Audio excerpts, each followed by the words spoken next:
So we're gonna get the recording started. So this will be available for you after. We're also gonna send out the presentation, the PowerPoint that you see afterwards. So you'll have that for reference, so don't feel like you need to take a ton of notes about what's already written, unless that's part of your learning style. But, you know, since it is a long training too, feel free to, you know, go off camera, take care of yourself however works for you. We will be taking multiple breaks. We've got some information that we're gonna kind of share towards you and like tell you about, layered in with discussion and some activities, some video. So hopefully we'll keep your attention, and anytime you need us to slow down, you have a question, please use the chat and drop it in there.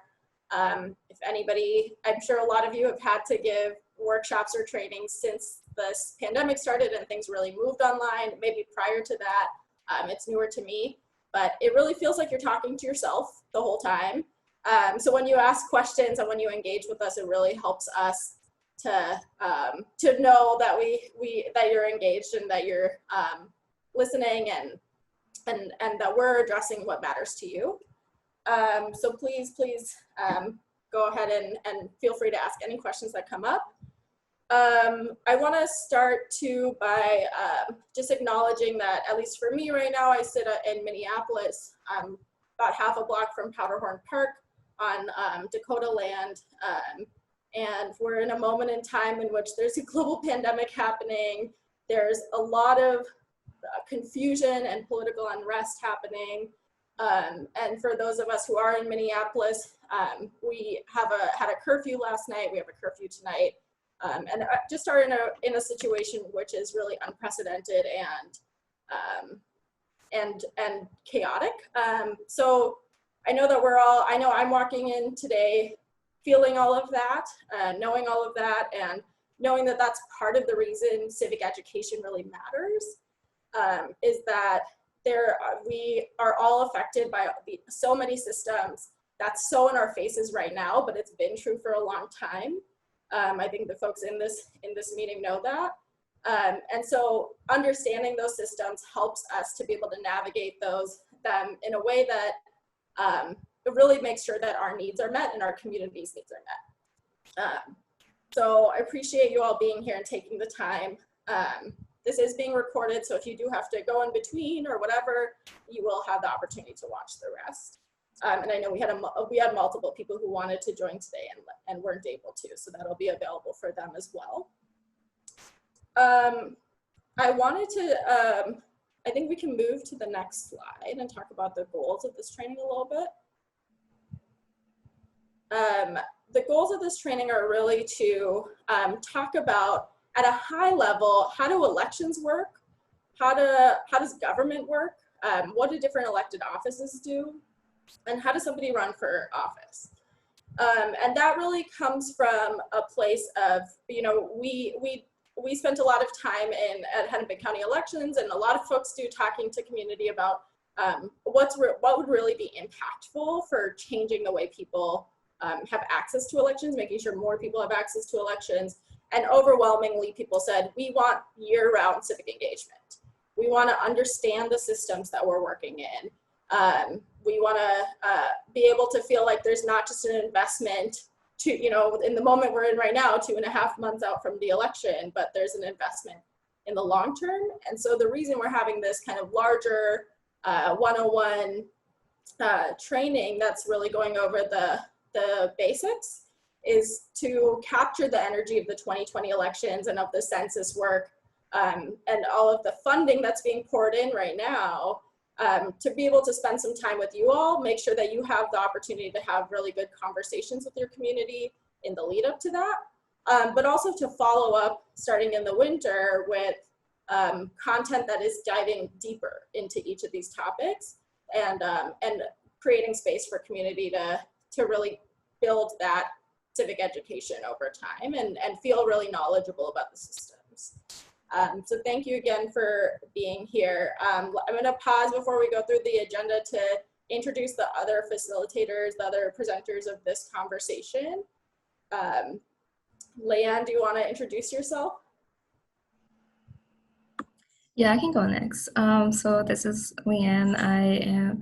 I work at Asian American Organizing Project, and I'll be speaking more later on today and leading an activity as well on the How a Bill Becomes a Law. Yeah, and I'll just go ahead and pass it on to Andrea. Howdy, y'all. I'm Andrea. I'm the Civic Engagement Manager at Asian American Organizing Project. My pronouns are they, them, theirs. Welcome, everybody. So glad to be here and to see you all. I'll pass it to Allie. Hey everybody, I'm Allie. I'm the Communications and Civic Engagement Organizer at the African Career Education and Resource Inc., or ACER, and I'll be talking with you all a bit later. I'll pass it to Tatiana.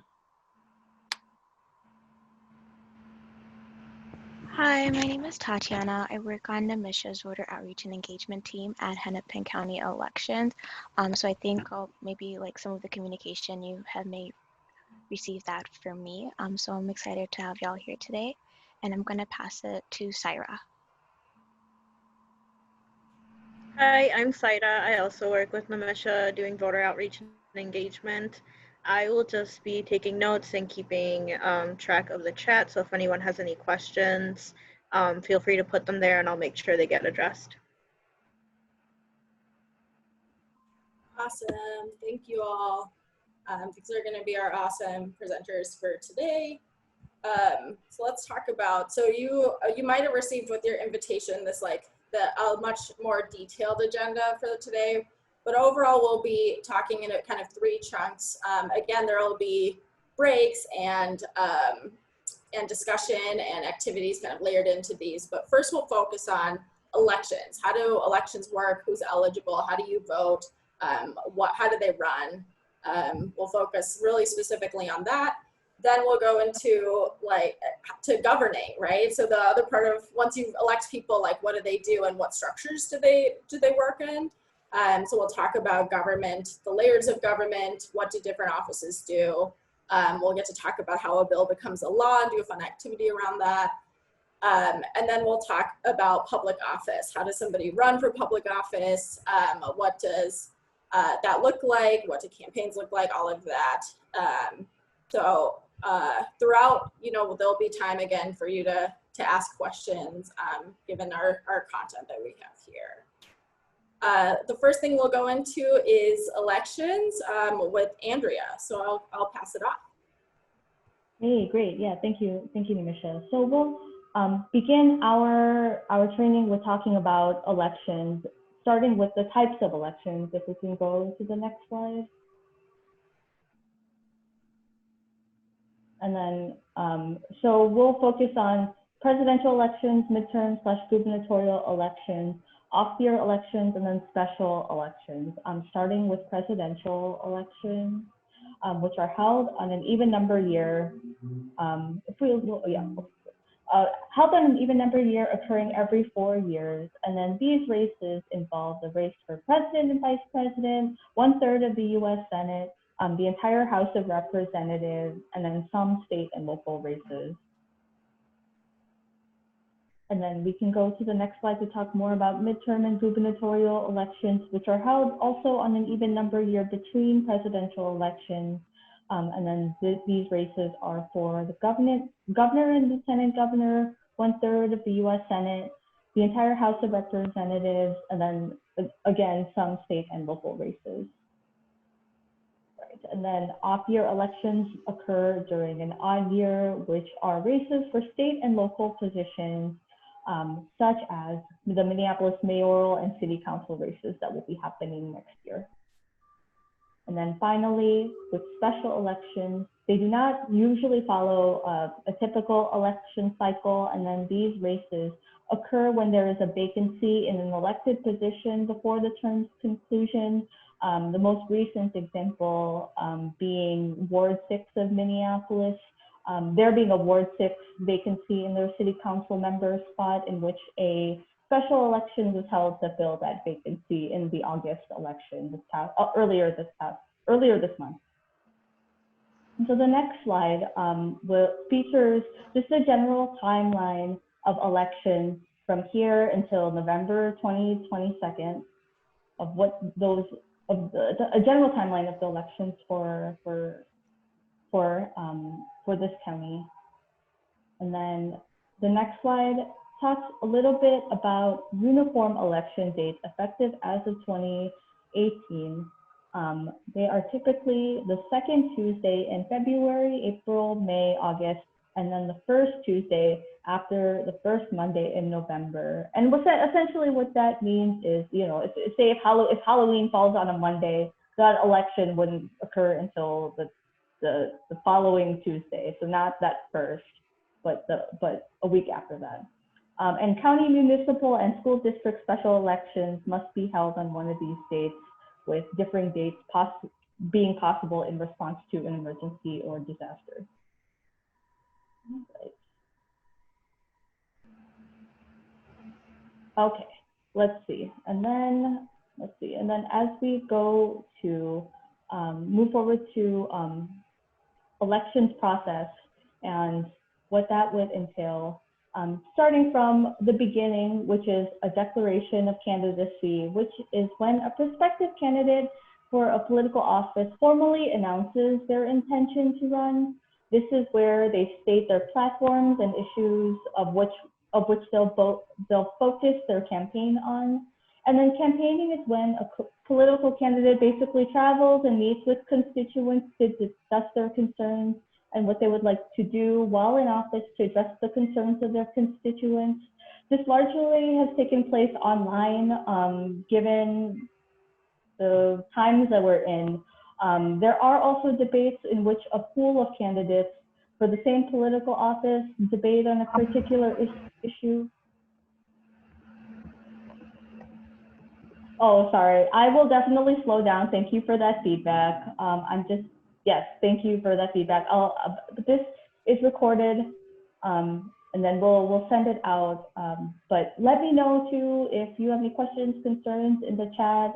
If something needs to be repeated or clarified, definitely let me know. Be happy to address that. But in terms of campaigning, candidates may also participate in interviews or have media advertisements as part of their campaign. Leading us to to caucuses, and what caucuses are where community members who belong to the same political party discuss party platforms, propose resolutions, endorse candidates, or select delegates, and these occur at the precinct. Precinct caucuses are for local, state, and federal, except presidential races in Minnesota. And for this reason, in order to participate in a caucus, one must be a registered member with the political party for which they would like to attend, for the caucus in which they would like to attend, and also be eligible to vote in the following general election. And then after a caucusing is the presidential nomination primary, which used to be held with the caucus, but now it's with a primary. And a presidential nomination primary narrows down the field of candidates from a party. Only major political parties can participate in primaries. And in Minnesota, we have 4 major political parties. We have the Democratic Farmer Labor Party. We have the Grassroots Legalized Cannabis Party. We have the Legal Marijuana Now Party. We have the Republican Party of Minnesota. And then following the presidential nomination primary are party conventions, which occur at the district, state, and national level, depending on the race. And at conventions, these parties nominate or endorse their candidates. How are you? Okay, I came to pick up your meal? No. Okay, sounds good. And then as we move on, we have our August primary, which the goal of the August primary is then to narrow the candidate pool for a position. You're only allowed to vote for candidates in one party for the primary. And then after the August primary is the general election. We can move to the next slide, which is what we're all gearing for, which is where citizens cast their votes for who they would like to be elected for each position on the ballot. And then following that, the Electoral College, it's a system defined in the US Constitution to vote for president and vice president. So the Electoral College is to elect the president and the vice president. Electors are chosen, each election cycle and cast their vote after the general election. There are a total of 538 electoral votes, and in order to win the presidency, a candidate needs 270 electoral votes. And does anyone know how many electoral votes Minnesota has? Say it in the chat if you happen to know it. Totally cool. If you don't, I could. Well, they have 8. Minnesota has 8 electoral votes in which they cast in the Electoral College. And then following the Electoral College casting their votes, the inauguration occurs to swear in the president and vice president that following January. Okay, and then we can move on to the next slide to talk more about voter registration. And I know that everyone here has been doing a lot of work to get people out to register to vote, which is great. So we want to, in a bit, we'll talk more about what outreach looks like at our respective organizations. But this is just some information about who is eligible to vote in November. The requirements to vote in a Minnesota election are that you have to be a US citizen, you must be 18 years of age by election day, although you can register to vote before election day. You must be 18 years of age by election day in order to cast a ballot. You must be a Minnesota resident for 20 days, although you do not have to be living in the ward and precinct you'll be voting in on election day. You must just be a resident of the state of Minnesota for 20 days in order to be eligible to vote. And you must have completed all parts of a felony sentence in order to vote. And then we'll talk more about how to register before election day.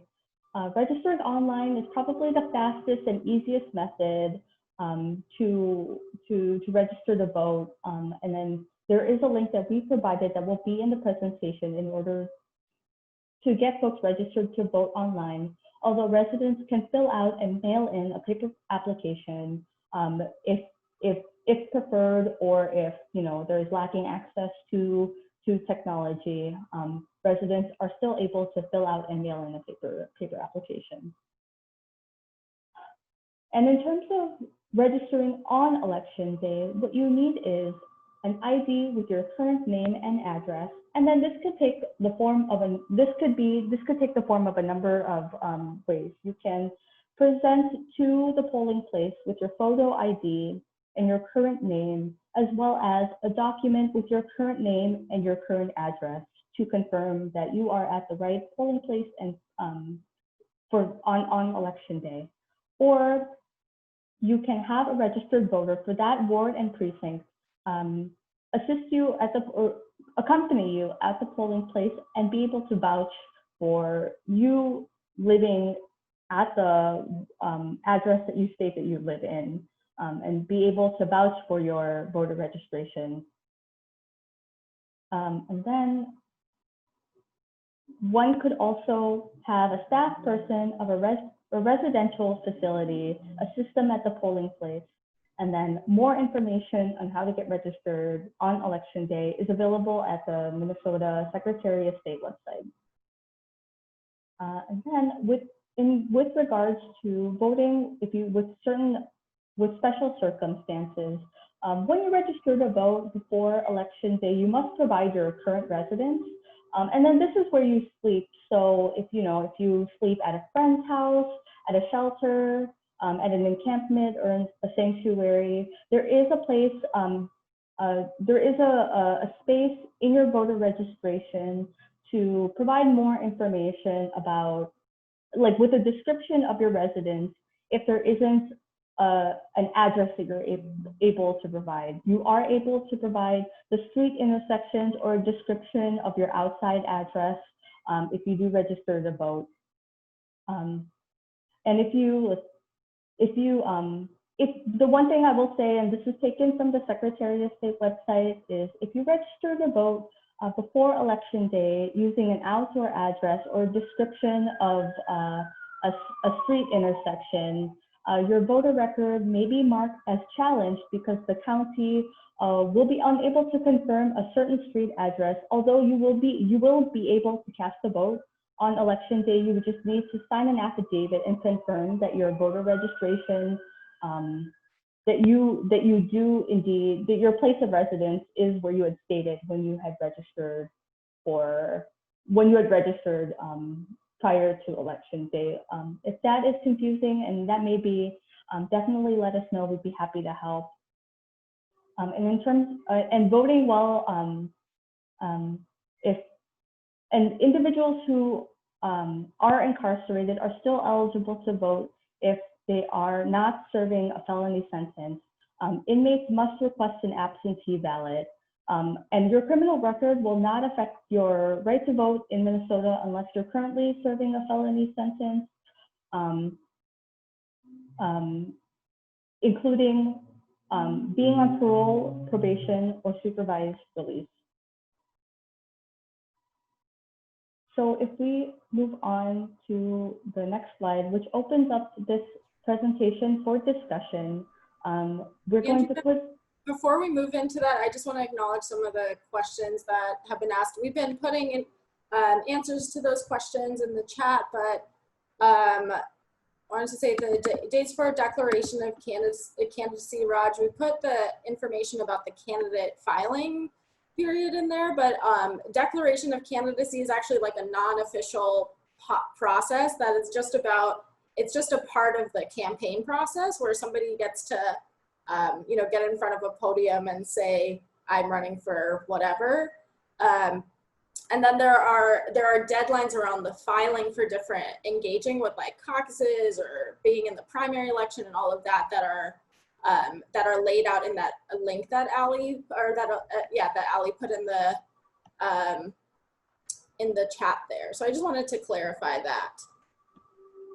Yeah, thank you. Thank you, Nimisha. Let's see.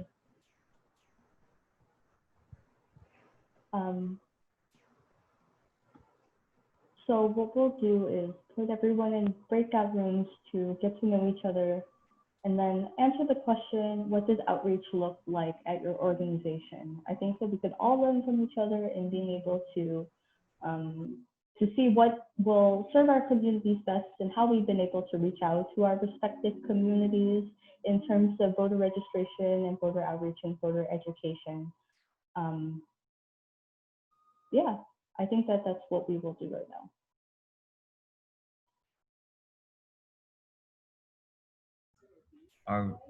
This is DeAndre. My pronouns are he, him, his.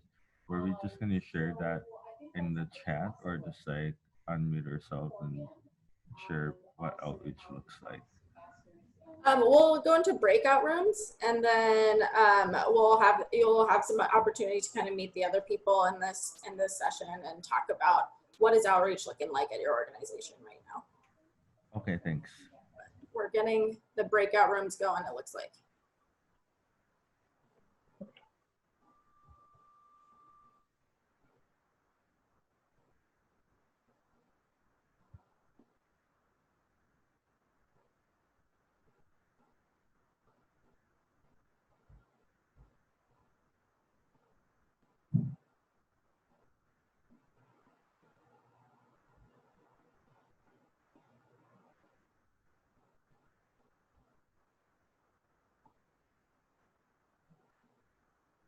We're having a technical moment with that.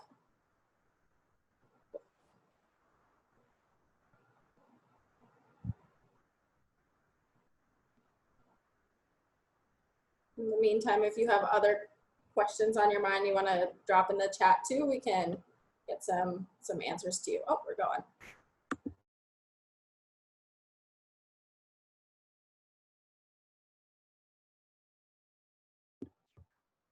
All right, as people come back, drop in the chat. How are your discussions? What did you, what's something unique you learned? I know that in our discussion, we like ran out of time. We were talking about how to collaborate and candidate forums and how to work together. So there's a lot of good connections here. If there's anything particularly interesting that came up, put it in the chat. I would love to hear about it. I'm sure other people would love to hear as well. And then settle back in. We're gonna go back into some information sharing towards you, where we'll talk about so we talked just about the registration process. Now we'll talk through how do you vote, right? That's the second step. That's the important step of this process. So if we'll go to the next slide. So ways to vote. We are lucky to be in a state where there are a lot of ways to vote. There's room to grow in how accessible those ways are, for sure. But of the states, the 50 states in the United States, we have a pretty accessible system overall in comparison. So I'm excited to talk to you about all of that, especially some things that are particularly important this year as we're in a pandemic. So we'll go to the next slide. So everybody right now is talking about voting early, right? We're really encouraging people to have less. Normally it's like most people go on election day to their polling place. Really encouraging people, us and a whole bunch of people are encouraging people to come to in some way vote early, so that there's less concentration of people showing up on election day, and that supports people and not spreading COVID-19 as much. So there are a lot of ways to early vote in Minnesota. The most common one we talk about is by mail. That's where you request an absentee ballot. It gets sent to your house. You can send it back. One of the great things about that is that you can get it sent somewhere other than your address that you're registered at. So if you're at college, or if because of the pandemic you've been displaced for some reason, you can, well, we can stay on that slide for a little bit. You can get that sent wherever you are and send it back. You do want to make sure that this year for the general election that we get it back, it's postmarked by November 3rd, the day of the election, and that we get it by November 10th. We have an extension, which is really great, but you do want to make sure we get it by November 10th.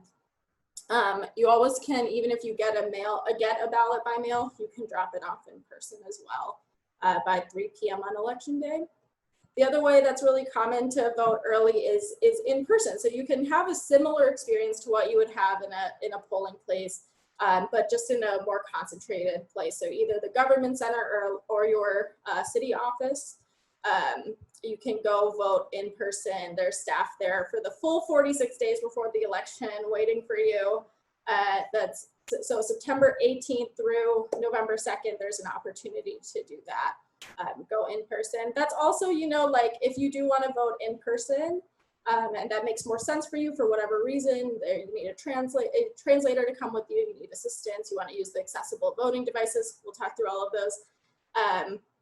Then you can go in person, and that might be more accessible, and there probably will still be less concentration at the polling place on election day, and that we can spread that out in support of not spreading this virus. Seeing there's a question really quick.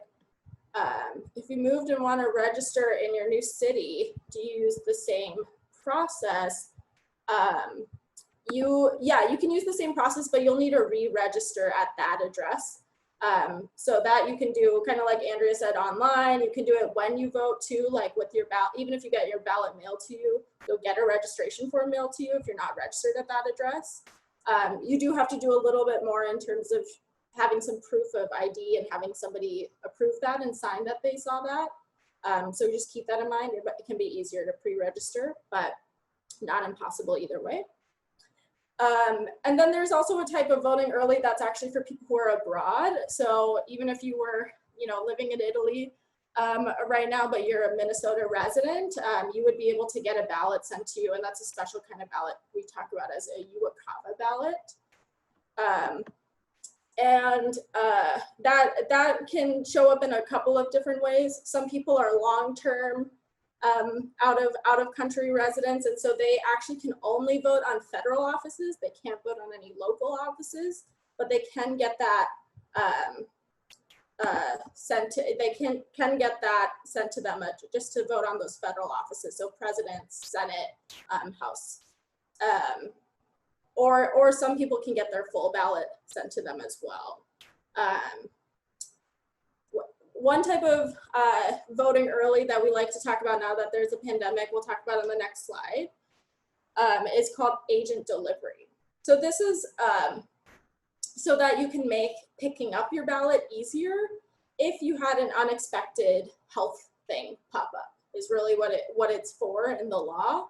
That includes COVID, like having exposure to COVID-19, having symptoms of COVID-19, having a diagnosis of COVID-19.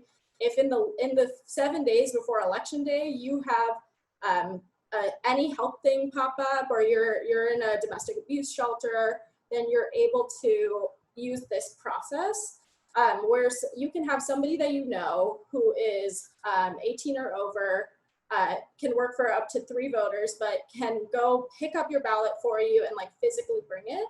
They will have to like fill out some paper. You will have to fill out some paperwork, and they'll have to fill out some paperwork, but it's pretty simple. It's like your name and address. That makes it so that in that short timeline, if you didn't realize you were going to have to not vote on election day, then you're able to still vote. And that person can help you if you want. If it's on election day, you didn't realize you'd be in the hospital or whatever, that person can also drop off the ballot. The question was that it was the 3 voter limit removed for this election. The 3 voter limit for dropping off ballots was removed. And this is the fun and tricky thing about how laws are written, is that because it wasn't written in a certain way, it doesn't apply to picking up the ballot. It only applies to dropping off the ballot. But that means if you have a community of people who have all asked for absentee ballots to be mailed to them, and it's like they haven't sent it back, or they don't feel comfortable that the mail will get it in time, then if you want, you can go to everybody, pick up their ballots, and drop them off. You'll just have to make sure that whoever's dropping them off is ready to show some ID and kind of log that their name, so that we have a chain of custody. I know there's another question that I missed, so I want to make sure I come back to it. It looks like Camila is asking, does your ID need to show the updated address? So it depends. So that's from that election day registration. We put a link in the chat of registering on election day, and that gives you a full list and kind of like everything that you might need for that. So if it doesn't have your updated address, if you've just moved, you can bring in something to supplement it. So you can show that old ID, and then you can show like a cell phone bill or something like that has your new address on it. And those things together will be your proof of ID and your proof of residence. 3 voter limit. There's not a 3 voter limit to drop your ballot back off to us for anybody. There is a 3 voter limit to pick up ballots from our office and bring it to people who are like in the hospital or have a medical condition. So to use this agent process. Does that make sense? I know it's complicated. Okay. You can also, if you get a ballot picked up for you, you can still use the exact same process as everybody else to just put your ballot in the mail. And since the deadline's extended, so you can just have it postmarked by election day. For a lot of people, that is an option because you have a week for it to get to us. So that's quite a bit of time. So we'll go to the next piece, which is, of course, most voters still, our hope is that will be different this year, but overall the trend is that most voters do vote on election day at their neighborhood polling place. And so we'll go over some of the process around that, around accessibility, what that looks like, and then the challenge process, which is helpful when you're talking to voters and you're helping them through that. So starting with accessibility. There are multiple accessibility measures taken in polling places. Every single polling place has to be ADA compliant in how it's physically structured. So it has to be wheelchair accessible. It has to be follow all of the ADA guidelines around buildings. So that's great. They also, every polling place, including early voting places, have to have an accessible voting device is what it's called. And so that device passed to help people who have vision disabilities be able to like hear their ballot. It has a braille keyboard.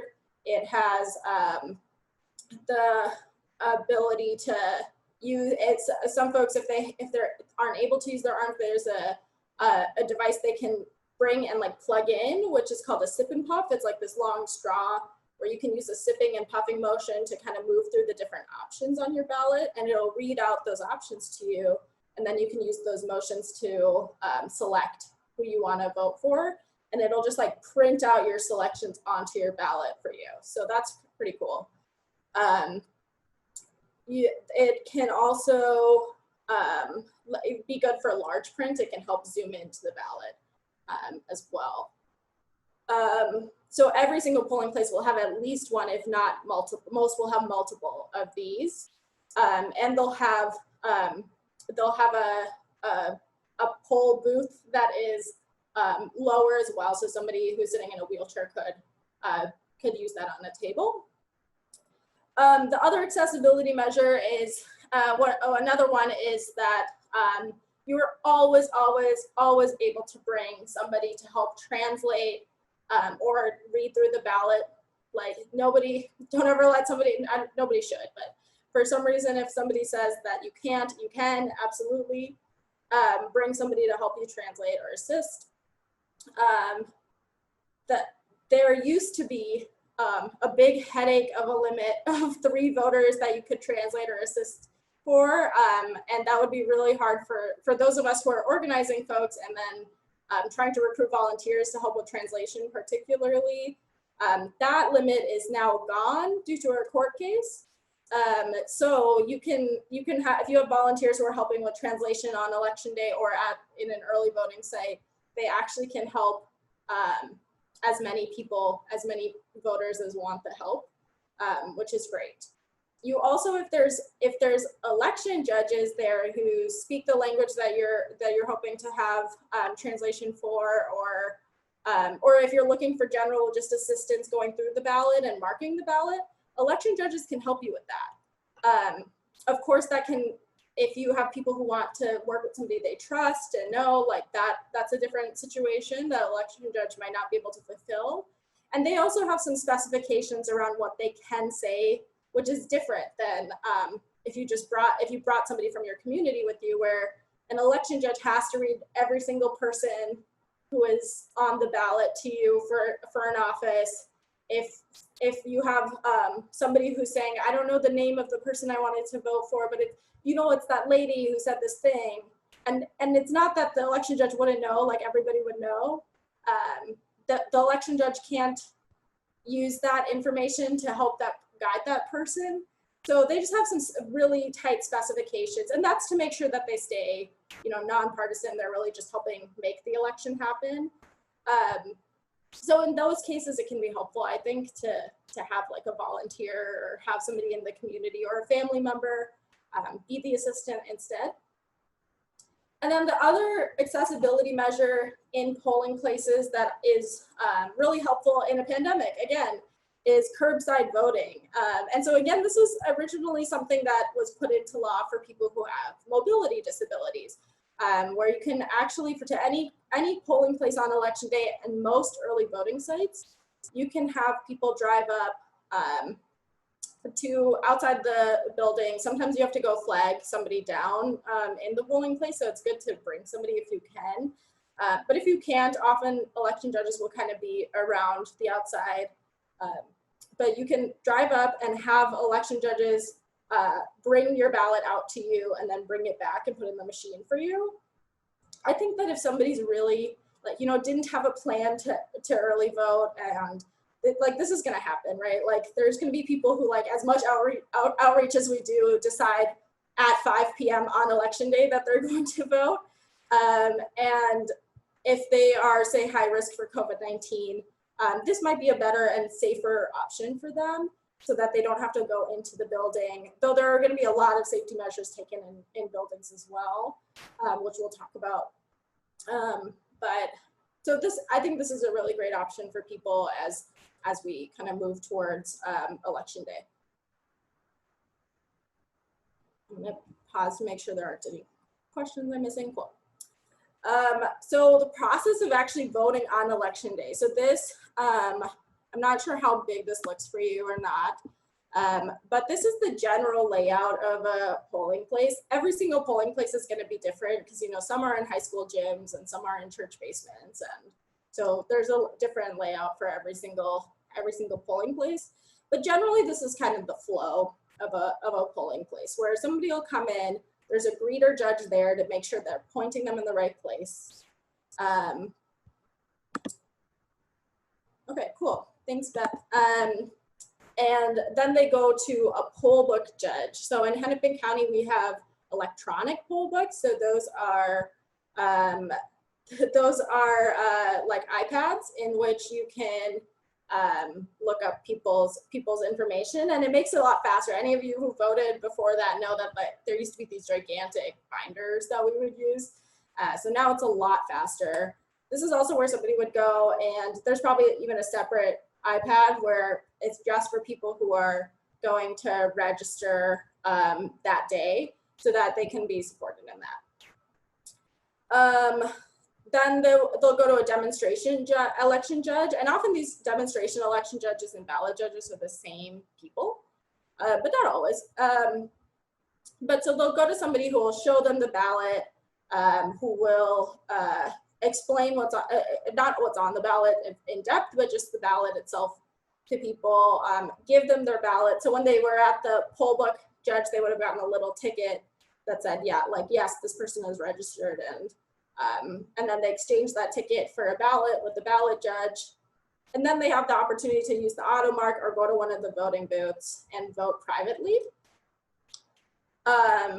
Once they've done that, they put it in the ballot counter. That's that little trash can looking thing. That's our DS200 ballot counters, where there will be a ballot counter judge to give people the ever coveted I voted sticker. Which is really what we're all here for. So that's kind of the process. And that's really a very similar process to voting in person early too. So anytime if you go into the government center or the early vote center, this is kind of what it's gonna look like. And as you're guiding people through what being assistants might look like and all of that, this is a helpful graphic, I think, to have. Before we move on, say for COVID-19, this looks pretty different in some ways. It'll be the same general flow, but it'll move slower. Everybody will be 6 feet apart. There'll be, some places will have some plexiglass if they can. Election judges will have masks. Your greeter judge is gonna make sure everybody's wearing a mask. We'll give people masks if they don't come in with one. And it's gonna move, you know, if somebody's already at the ballot judge table, there's going to be somebody who's saying, you need to wait, please, until that person has moved so you can maintain that 6 foot distance. So it's going to look different, but it's going to be the same general flow. And there will be the other thing is that everything that people use, the poll books, the auto mark, the voting booths, those will all be sanitized after each use. So it'll be very safe, but it's going to look a little different. We can move on to the next slide. So one of the things that can happen when people go to to register to vote or to sign in to vote is that their registration might have what's called a challenge on it. And that word makes it sound, I think, a lot more intense than what it is. And what all that means is that some part of the verification of either the voter's eligibility or their residence was not able to be verified. So often the way that we talk about that is like if somebody has previously had a felony sentence and now they're off their felony sentence and completed all parts of it, they might show up to the polling place and like for whatever reason the court's information has not gotten to the voter registration information and gotten to fully update that. So they might have a challenge on election day saying, hey, you have a felony sentence. And all they'll have to do is take an oath saying, no, that's not true, I'm eligible to vote. And they just sign it. But it can be really intense and it can feel uncomfortable when that happens. So I like to make sure people kind of know that's a possibility. The other thing is that the election judges will have a number for them to call to check just in case if they are worried they're not finished with all parts of their felony sentence. The other most common way that I talk to folks about this process is confirming residency. So if somebody is unsheltered or is living at an outdoor address or isn't able to receive mail, then there's a process to verify residency where we send a postcard to people that won't be able to be completed because they can't receive mail. And so it's exactly the same thing, that when that person comes, they might be told, hey, there's this challenge on your record, can feel very intense, but all they have to do is swear an oath that says, no, yes, I live where I say I live, you know, so, and they just sign it. So it can feel intense, but I like to prepare people, especially people who are doing outreach, to know that you can help people navigate this, and really that it's their word, and all they have to do is sign to it. Any questions about any of that? Voting, how to vote, before I move on to election administration?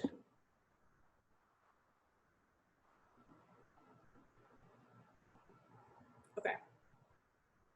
I'm not seeing any, but feel free to drop them in. They come up. So the last part of like how do elections work, right, that we want to talk about today is election administration. So this is what Hennepin County Elections does, the office I work for, and Tatiana and Saida, the office we work for, our primary role is to actually administer elections. And the reason we wanted to talk about it is because it's a really important part of how elections work, but it's a part that a lot of people don't know about. Like I was an organizer and did civic engagement work for like 4 or 5 years before it even occurred to me that like, oh yeah, like so when I get people to sign up for an absentee ballot, like there's this whole process that then happens to make sure that that person's vote is like accurately counted. For me, it was just like time to get out the vote, time to register people to vote, but it wasn't like what happens after that and what happens in between. So I like to talk about what our office does, so just so the folks know, and because it is an important part of elections, and especially if you're somebody who's working with vulnerable communities, or you're thinking about how to increase access to elections, then knowing about this part of the work can be helpful. So in our office, we do a couple of different buckets of work. These are the main buckets of our work, is kind of the logistics around elections. We do a bunch of training to support our city clerks and school district clerks in actually running polling places. We work with all of the equipment that the poll books and the counting equipment. And then our job is to really administer election law is our job. So logistics wise, the things that we do, in Hennepin County, we process, verify, and answer all voter registration questions. We process all the voter registration applications for our 800,000 voters. We go through all the verification processes for them, manage any duplicates. So every time in Hennepin County you get somebody registered to vote, our office handles that. So that's like a huge role of our office. That's one of our primary things that we do is there's tons of processes within that to be able to verify driver's license numbers, social security numbers, residency, you know, we get updates from the Department of Vehicle Services because you can register when you're getting a driver's license. We get updates from the Department of Health if somebody passes away, so we can update their registration. So there's constant information coming in, and our job is to really manage this gigantic database. And to the best of our ability, knowing that every time we have like the accurate information, holistic information, not duplicates, all of that, there's less likely that a voter will have a bad experience, right? The other thing we do is we process all of the votes by mail and most of the in-person voting, early voting, all of the ballots for that are processed through the county office. So everything from sending them out to counting them, we do. Minneapolis is the only city in Hennepin County that actually does that process themselves because they're just so huge. But we process all of that. So this year, that's a really big job where we've staffed up to like, I think it's like 150 people or something just working on all of the parts of that process. So it's just a gigantic job this year. And then voter engagement, that's what I do. That's what Tatiana and Saida and Clayton do. We get to talk to folks about what this office does. We handle some public relations and communications work. And really our job is to be this like bridge between election administrators and the institution itself and community organizations and people who are working closely with their community to be able to decrease barriers and increase access, especially decrease like structural and institutional barriers to the process. So kind of a unique take on outreach is we get to do. So that's pretty fun. Next, we'll talk about training. We do a ton of training, but it's mostly, you know, our little team of engagement folks, we do it towards community. Most of the training in our office happens directed towards other election administrators, so the city clerks and school district clerks throughout the county, election judges as well. It's our job, but it's both a statutory requirement and like something we do beyond that. Some cities, some counties, you'll talk to, if you've worked with, say, Ramsey County. I know a lot of the organizations we work with Ramsey County as well. Are less decentralized than us, or more centralized, and so Ramsey County itself is like hiring election judges and training election judges. In Hennepin County, we just have such a large population that our cities themselves and our school districts themselves actually run the election day polling places and hire their own election judges. And so we are really training the trainer in some ways. And then equipment. So like I said, so we, all of the ballot counting equipment and all of the poll books that happen, we program them, we test them, we make sure everything is working perfectly, accurately, and we distribute them to all of the cities. Also, every ballot that's voted on in Hennepin County, my coworker Kristen designs. So she creates them, and then we get them printed. We distribute them to all of the cities. And then all of our equipment, you know, part of the testing is that there's, we both test them ourselves just because we want to make sure that they work well. And then we also have statutory requirements around testing, where we have a public accuracy test of all of our election equipment prior to every single election. So anytime you're like, what's happening with this election? What's going on with do I trust the equipment and all of that? I really encourage that. Usually happens, I think it's 3 or 4 weeks before the election. And you're welcome to join, and nobody ever comes is the thing, but it is open to the public. So you're welcome to take a look at that and watch us test our equipment. And we test everything from putting the ballot in the machine to the results page, making sure everything works well. After the election, there's also a randomized, a rerun through of the results of a randomized set of precincts to, again, like quadruple check that every single piece of equipment worked properly and that the results were accurate. We also, so this is some of the equipment that we work with. In the middle here, that's the assistive voting device that we use on the AutoMark. It's quite old. You'll see it like looks old. So we're actually working, starting next year, to roll out a very new, slick assistive voting device, which I think will be more supportive of our disability community, though this does work well. But they're these big hunks of things that clearly were made a long time ago. And then we can move on. Election security, I'd like to note this too, because it is a big concern for folks, and reasonably so, especially given the 2016 election. There was we know that there was some hacking that happened. So we really have a pretty robust cybersecurity program. We make sure every single person who works for us is trained extremely well in kind of the things they can do as individuals. We work closely with intelligence agencies to make sure that we're tracking any trends in cybersecurity, especially around elections. We work with all of our city partners, all the other counties in Minnesota, and the Secretary of State's office to share information constantly. And it is something that we are really focused on. One of the real big gifts in Minnesota is that we have paper ballots.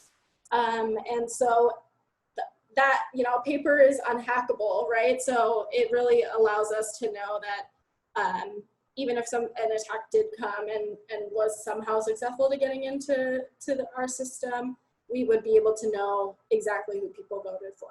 So we have a pretty good system in Minnesota overall, but we know that hackers are more agile and learn faster than government organizations. So we also work with every single person that we possibly can and have as good of networks as we can to make sure that we're working against that. We have some great partners in intelligence agencies who are supporting us. Absentee balloting too, like all of our processes, you can, if you ever wanted to, you could really read through all of election law, or like the Secretary of State's office has these huge administrator guides that you could read through. And it will really show you that, like, when it comes to the sanctity of the processes that we have to register folks, to count ballots. This is a big one right now. People are nervous that ballots are, you know, they'll send it in and somebody will tamper with it. There's really no way for people to do that. There's so many processes that we have in place. Everything from even every single voted ballot, no one's ever even alone with that. Like, no one's allowed to be alone with the voted ballot. There's at least 2 people with it. There's sign in, sign out process so that we always know who's there. There's like tons of ways to verify, and we check that we have the exact number of absentee ballots for every single precinct constantly. We make sure that every single part of the process is really is taken care of and very secure. But I also understand why people would be nervous about it. So I like to just make sure people know that, especially for absentee balloting, since that's a big topic this year, that from the election administration side, there's really a very airtight process to make sure that once you send your ballot off and once we get it, that nothing's going to happen to it. It's going to be read properly. It's going to be, your vote's going to count properly. And the nice thing with the Minnesota system too is that anytime there would be a close enough call that there might be a recount, that recounts are all hand counts. So even if there was some aberration or something, somebody would be sitting with witnesses, multiple people, even making decisions, but then on top of it, having witnesses for accountability who would be counting every single vote. So there's a lot of really great practices in place. And then the last piece of this is, you know, election administrators, fundamentally what we do is we're trained in election laws and procedures and we carry them out. There's tons and tons of laws about these, and none of them are drafted by election administrators. Of course, they're drafted by legislative officials and state officials, some of whom are former election administrators. But those are the folks who actually make the laws. So when it comes to changing election laws, those are the folks who really can do that. We also get questions a lot about redistricting, so that's also something that policymakers do. It's not something that election administrators have control over. We're really the bureaucrats who make it, who carry out the law rather than the people who make it.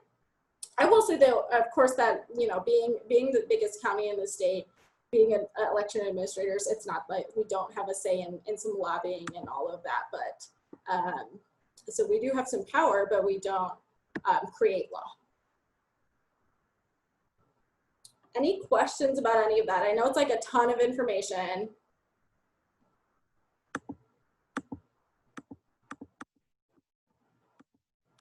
Okay. We can hear Thanks for the you. thumbs up. I think, okay, cool. I think everybody caught it. Some of the folks who rejoined were using other links, and so it changed their name, but I'm glad you all figured that out. Now that we know a little bit more about elections and how the elections process works, we're going to transition into understanding what we're even voting for and why what the elections are for. So we're going to start out with the city government. I think that when folks think of elections, it's really easy to think about the presidential elections, and they don't realize that when they're going to vote, they'll also have city positions and county positions on their ballot as well. So we're going to talk about like what makes up the city government and how that interacts with residents in each city. So there are two forms of city government that you'll see. One is mayor council and one is council manager. So the mayor council is where the mayor of the city actually has a slightly more power than other members on the city council. They have slightly more authority, whereas council manager, the mayor is still the figurehead and kind of the representative and spokesperson. However, it has the same power as everybody else on the city council.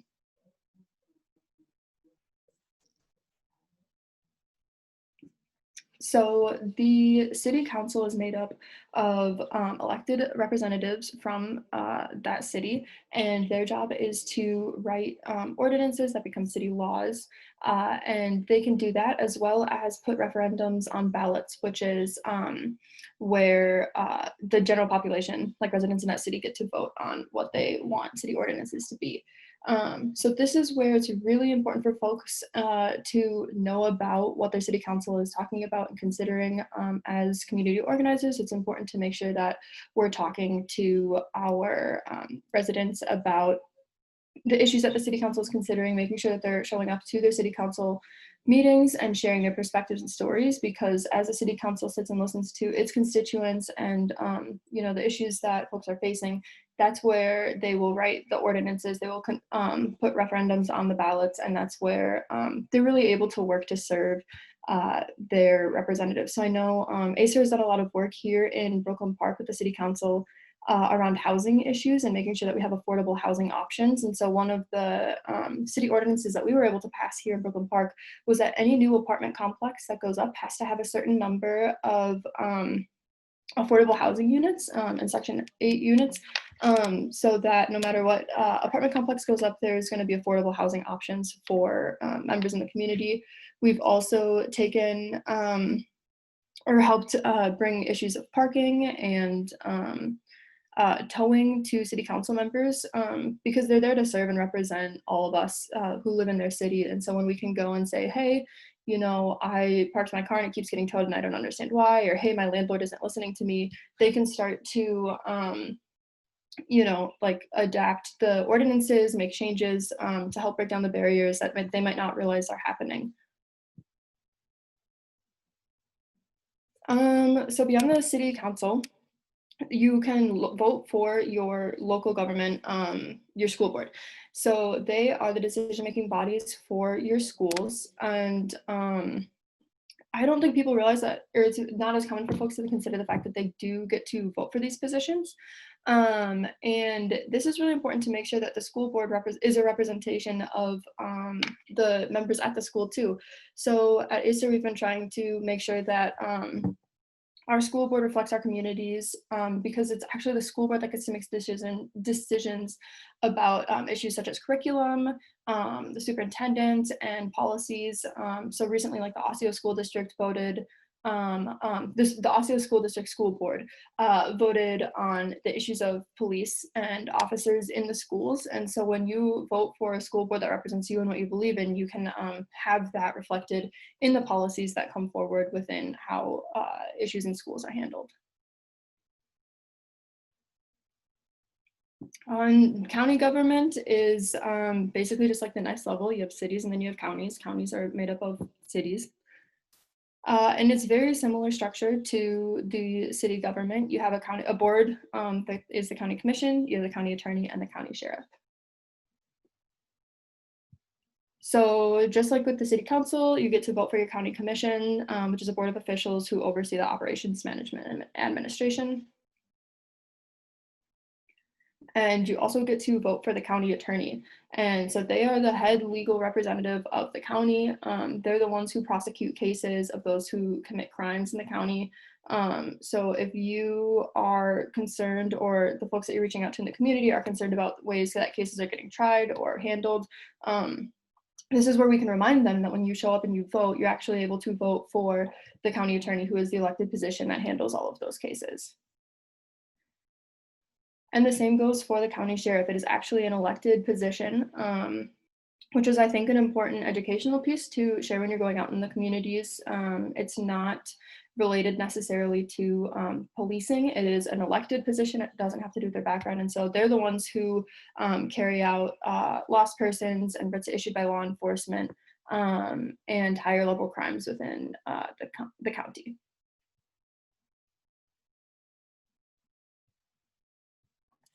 Cool. Now we'll be moving on to the state government. So as we're expanding our scope, you'll see that as we move forward, there's going to be similar or same structures in place as we talk about state and federal levels. So the state government is composed of 3 branches. There's the executive branch, the legislative branch, and the judicial branch, and it's just to make sure that power is evenly distributed across. So the first one is the executive branch. We've got 5 statewide elected positions. Each of these positions is elected every 4 years. The last time they were elected was 2018, so the next one will be in 2022. And so for the first position, governor and lieutenant governor, so our current governor and lieutenant governor, as you all know, is Tim Walz and Peggy Flanagan. And like I said, you'll see this repeated through the federal level as well. The governor signs or vetoes bills passed by the legislator, administers affairs and current laws in Minnesota, and their duties include appointing new judges, heads of various departments and agencies, and issuing pardons and reprieves, and restoring their civil rights of felons. Other things that they've done more concretely is Tim Walz has issued the executive order, for example, issuing the one prohibiting profiteering during this pandemic, and also issuing proclamations like the Juneteenth Freedom Day back on June 19th as well.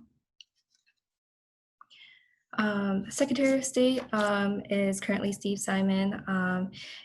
The Secretary of State Steve Simon leads the office that administers elections. So a lot of it, as Nimisha had mentioned earlier, with the Elections Administration's office. And then this office also handles business registration. So that includes approving, reviewing, and filing any businesses and organizations in the state. And they also do, they also address confidentiality programs that includes protecting domestic violence victims. And one thing I do like about the Secretary of State office is that they have a really robust website that you can check out. And Nimesha had mentioned it before. One thing I do reference a lot is the time off letter for folks who are when you ask them, hey, you should go vote. And folks are I don't actually have time to go vote. There's this letter on the Secretary of State website that you can reference that details the statute that details the statute that you are provided up to 4 hours of paid time to go vote. Next is the Attorney General. Currently is Keith Ellison. This position serves as the chief legal representative for the state and its affairs, and that includes pressing any criminal charges against those who commit crimes and suing businesses for their activities. So for example, back on August 14th, he did enforce that ban on pandemic profiteering to prohibit price gouging. So, and he also works with community reports as well. Next is the state auditor, Julie Blaha. So this position performs audits for the state and local governments to make sure that financial budgets are up to par and really ensures that quality assurance. Next is the legislative branch. So we have two chambers, the House of Representatives and the Senate. And as mentioned earlier, this is going to be replicated on the federal level as well. Within the legislative branch, we also have different state departments that focus in on a specific like topic or interests that addresses Minnesotans' needs. And each commissioner for each of these departments is appointed by the governor. One example of what they've done is that the Department of Human Rights, I think over 20, I believe, Minnesota Asian organizations had helped promote the discrimination hotline in the rise of like xenophobic attacks against Asian community members. So we worked with the Department of Human Rights to make sure that folks do use the hotline. So going back to the chambers, the House of Representatives serves as the lower chamber of the legislature. So Minnesota, we have 134 districts of roughly equal population, and the representatives there are responsible for introducing and discussing potential bills and serving on special interest committees. And this number is a quick plug for the census, is determined by the census. So just making sure that everyone completes that census. And then the upper chamber is the state senate, and they also introduce and discuss potential bills that affect the state and pass the 2-year budget. And there are 67 districts of about equal population, and it's just half of what the House districts are. So here is a quick an awesome infographic on how state laws are passed. So typically a representative or senator will sponsor a bill. This bill gets gets assigned to the committee. Once it does get written, then it can, depending on who is sponsoring or depending on where it starts, it can start in the Senate or in the House. Either way, it needs to pass with a majority in one of the chambers before passing on to the next chamber. The second chamber would need to pass it with a majority before it can go on to the governor's desk. And then the governor is able to veto or pass it through signing it. And of course, if that bill does get vetoed, it does have to go back to the original chamber. So moving on to the judicial branch, we've got the District Court of Appeals and Supreme Court. So in the district court, it's a trial court where civil disputes and criminal cases are filed. And so these cases can range anywhere from like family conflicts to traffic citations to even first-degree murder. So if you've ever like gotten a parking ticket or and you want to appeal it, this is where it would be. There are 10 judicial districts and each of them are managed by the chief judge with an assistant chief judge and judicial district administrator. So each judge does serve a 6-year term and they are nonpartisan. The next one is the Court of Appeals. They are an error correcting court, and that provides a review of all final decisions made by trial courts, state agencies, and local governments. And they kind of act as like a filter of cases that go to the Minnesota Supreme Court. And like the previous court, judges serve 6-year terms as well. And then finally, the Minnesota Supreme Court is the highest court in the state and a court of last resort for cases filed. So they resolve any issues of constitutional rights of the people of Minnesota, and it's led by the Chief Justice, who serves as the head of the state's judicial branch. And I do want to mention, this is where Nimesha had mentioned the assistant law that was also there was a new precedence that allowed folks to assist more than 3 people in translation. Cool. So we're going to be moving on to how a bill becomes a law. And then Tatiana, thank you. And then before we get started with that activity, we're going to go and review through a classic video, Schoolhouse Rock, I'm Just a Bill. So I'll go ahead and let Tatiana play that video.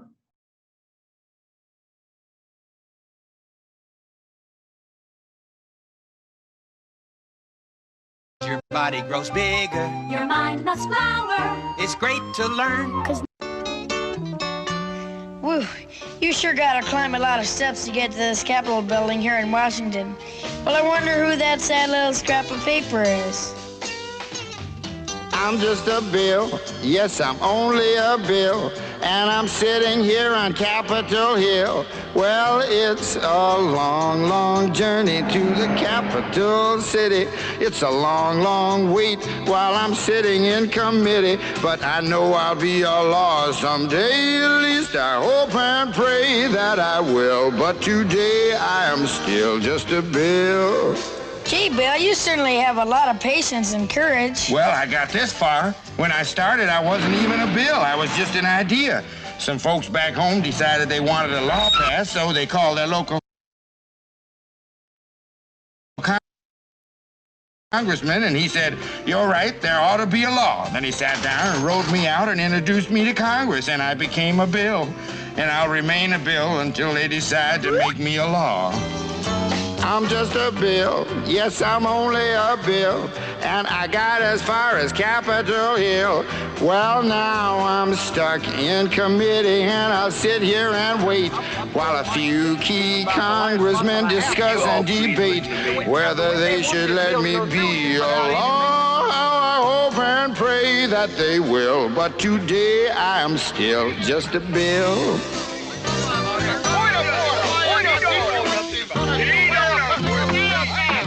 Listen to those congressmen arguing. Is all that discussion and debate about you? Yeah, I'm one of the lucky ones. Most bills never even get this far. I hope they decide to report on me favorably, otherwise I may die. Die? Yeah, die in committee. Oh, but it looks like I'm gonna live. Now I go to the House of Representatives and they vote on me. If they vote yes, what happens? Then I go to the Senate and the whole thing starts all over again. Oh, no. Oh, yes. I'm just a bill. Yes, I'm only a bill. And if they vote for me on Capitol Hill, well, then I'm off to the White House where I'll wait in a line with a lot of other bills for the president to sign. And if he signs me, then I'll be a law. How I hope and pray that he will. But today I am still just a bill. You mean even if the whole Congress says you should be a law, the president can still say no? Yes, that's called a veto. If the president vetoes me, I have to go back to Congress and they vote on me again, and by that time you're so By old. that time, it's very unlikely that you become a law. It's not easy to become a law, is it? No, but how I hope and pray that I will. But today I am still just a bill. He signed your bill. Now you're a law. Oh, yes. Sweet. Cool. So we'll be going into the how a bill becomes a law activity. So how this works is that I'll be breaking everyone into breakout rooms. Each breakout room will discuss an idea for a bill that they may have. And I will be sending a worksheet in the next minute or so to help guide the answers. And so what you would be doing is essentially inserting the answers to each section. For the actual bill, what it would need is a name and title. There is a short title as well. So like this is the example that we have. The long title is Native Rodent Protection and Preservation for the Betterment of Minnesota Wildlife Sanctity. And the short title is the Squirrel Recovery Act. And so those are things that y'all can decide after like discussing what type of bill you'd like to write. And so for each of the sections, you'll be explaining, you'll be filling it out. So for section 1, explanation of any terminology that you'll have in the bill, even though it sounds like we may be on the same page when it comes to what squirrel is or what poaching or even sanctuary is, it's still good to like define what these words specifically mean in law, because it does make the law more concrete and more rigid. Section 2, the purpose of the bill. Section 3, how is the bill funded and where is the money coming from and where is it going? Section 4, if someone breaks the law, if something happens, what happens to the person breaking the law. And then section 5 is the effective date for the bill. So when does it become law if it does get passed? So I'm sending this Google Doc in the chat. Please go ahead and click it. Everyone should be able to have access to it. And then I'll be breaking everyone out into breakout rooms.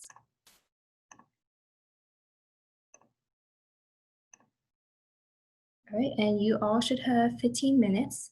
So I'll be broadcasting like when, how much time you have left. All right.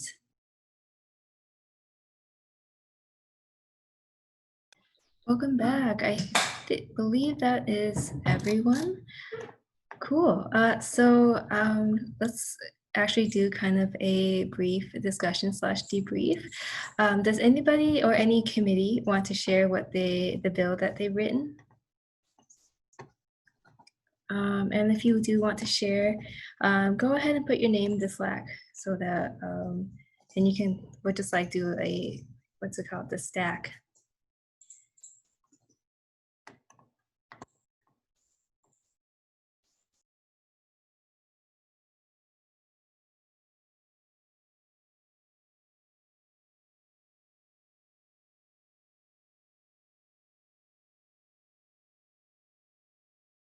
All right, I'm just gonna call on people then. Cool, so let's go with I am not above the law, that bill. So Tatiana, Ali, or Hodo, do either, like any of you wanna speak on this? Tatiana does. Okay, so our bill was talking about law enforcement. Give me a moment so I can pull it back up. So with our bill, we just kind of wanted to talk about civilian safety. So it's a working title, I'm not above the law, but our show title is civilian safety. So like in our first section, like we went through like different like definitions. Like at first we were kind of having like a tough time because we're trying to figure out what is like our bill like actually like do. But I think we've come to the conclusion it's basically like laws for like law enforcement. Because like sometimes like there's moments like where it could be like is definitely different like treatment than like what actually like happens to citizens who are not a part of law enforcement. So we're going to define like a few things like what law enforcement is, what does above the law mean, what does law enforcement community engagement mean, what's does successful mean, and what does successful law enforcement look like, and then also what are safety measures and what are other models like from other states and cities. So that's kind of like a few of the things. So the purpose was to hold law enforcement accountable and how they treat civilians and keep them safe. And then this would be funded, so reallocation of like law enforcement budget. So an example would be like maybe the police department, sheriff department, and then also the Department of Corrections. And then like the amount of money we said would be $300 million because like we're thinking about like the whole state of Minnesota. And like I think recently the state allocated, I don't know, it was like 193 million just for the city of Minneapolis alone. So we thought it was like a justifiable number. And then so like we haven't where it will be spent. We were thinking it would be spent education for like new safety measures, and things like that. And we still had to like think a little bit further. And then penalties for breaking the law would be incarceration. Then we said it would be effective January 22nd, 2021. So that's our bill. Thank you. Awesome. And so if you still have the Google Doc up, it's written in there. And then the next group is Nimesha, Deborah, Dasharat, Cassidy, and Clayton. Do you want to share yours? Anybody want to share? Or should I share? Looks like it's called the National Election Day Act. So we talked about establishing election day as a federal election days as a federal paid holiday called, National Election Day Act, I guess. We didn't have that part, but the terminology that needs to be defined is paid time off, employee, election day, general election, probably more. And then the purpose of the bill is to encourage and support citizens to exercise their right to vote and eliminate potential financial barriers to voting. So this bill goes beyond time off of work. It's requiring paid time from your employer in order to vote. So employers, are required to provide the paid time off. So they're funding the success of the bill. That'll fluctuate based on the employer and obviously how much the person makes. The penalties for breaking the law are severe. $500 per employee, and the employer's establishment has to hang a sign for 1 month that says vote suppressor in the window. And this would be effective. We don't have enough time to implement this for the 2020 general election, but for the 2022 federal election for senators and House representatives, we think we can get it done. Sweet. Thank you, Nimesha. I'm really loving the vote suppressor sign as a penalty. Cool. And then next we have Sarai, Raj, Cassidy, and Camila. If y'all want to share. Hello. We had the pop-up food tents during COVID-19 pandemic, and the short title is temporary food tents.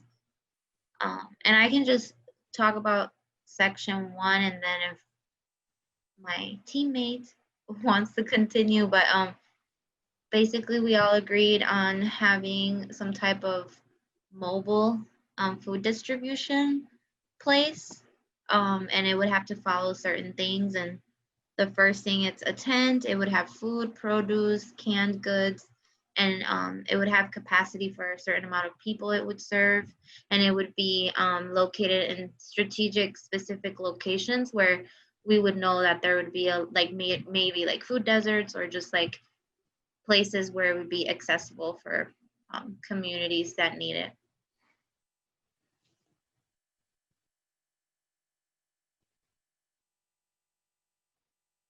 Cassidy is. Oh, I'm saying, go ahead, continue going. I didn't say good. Oh, Raj. Oh, you want me to keep going? Okay. Yeah. Because Raj was really the idea. She had a great idea. No. We all agreed. Continue. Thank you. So the purpose, so like I said, getting the food to the people who need it. How will it be funded? Well, taxes, how much money, we'll see, we'll have our budget people telling us, and where will it be spent? So the money would be spent on like logistics, food, staffing, and PPE. There will be fines, of course, if people break the law. So for instance, if someone uses the tent to make profit, like by selling food, that would be breaking the law. Having inappropriate items like drugs, stuff like that, alcohol, and also I know that we mentioned something about littering, so making sure that we keep the area clean and not breaking any laws with littering. And then effective date would be immediately, because we need this ASAP, Rocky. Yes, definitely need it ASAP. Sweet, and I think that was all the group. So thank you all so much for sharing. I know I made y'all share, but it's some really great ideas.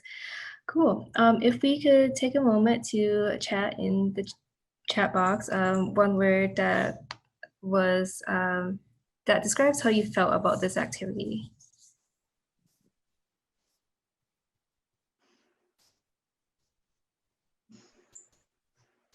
If you don't want to chat in, you can unmute yourself and just say it out loud too.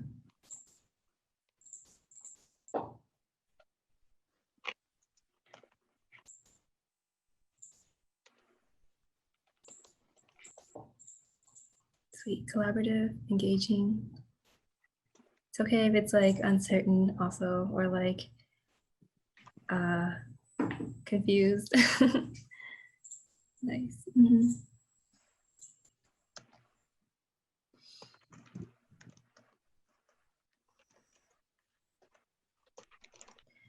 Cool. And does anybody want to share like feedback as well? Or Tatiana, is this a good time to ask for that?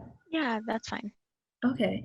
Does anybody have like immediate feedback on how this activity went? This is also like, we've had a test run of this beforehand, but this is kind of this is also the first time it's really done with a more open group as well. Yeah, this is Raj from Seva. I think you all did an excellent job of concising everything and pushing everything together into a few hours, whereas it has taken us a long time to learn how actually the bill takes formation and all the steps involved. I think you made a pretty good case out here about some first timers who are joining in and really understanding what this is all about. But I think that this gives a great bird's eye view. But actually, there's a lot of legwork involved and getting a lot of things done. Things are not as easy as it seems like in 2 hours. Once you get to the floor, it's really a lot of work, a lot of writing, a lot of follow with each of the different legislative groups. And so it's a lot involved here. It's not a simple thing, but I think you've done an excellent job of putting it all together and get a feel of it. I think this is good, really good. Thank you. I would echo with Raj. Y'all did a great job. You know, this is I do work with advocacy and kind of like helping folks. I do everything in Spanish, so it's sometimes hard to translate this into another language for folks to understand. But you guys took something that maybe I would have done like in a 6-week process and did it in 4 hours. So it was really nice. The only thing I would add is like, is there like a Facebook group or like somewhere where we can all kind of support each other as we do our voter engagement and kind of like post infographics or videos? Because that's what's been most challenging, I think, for me, is just gathering all the resources. And I know that y'all talked about the websites of where, you know, all the main voting stuff will be.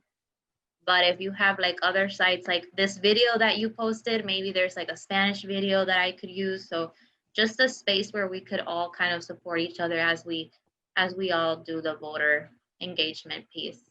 But thank you for everything. Thank you, Camilla. At this point, I don't think we have like anything like set up for keeping in touch as like in that kind of like support role of like organizations like talking to each other and things like that. But that's like something we can definitely like think about, and we can follow up with all of you who are here. So like what I would say, we do have like a community partners list. So like we'll send that in like the follow-up, and that's kind of how we mainly like keep in touch like with people and things like that. And Alyssa just dropped her contact information. So I think that's kind of like what we're kind of basing our information from. So like maybe if it would be helpful if we could like let me know or let Namisha know if we could gather people's contact information, and maybe we could have like a database, and people are comfortable, we could share that with folks. Namisha, do you have anything to add?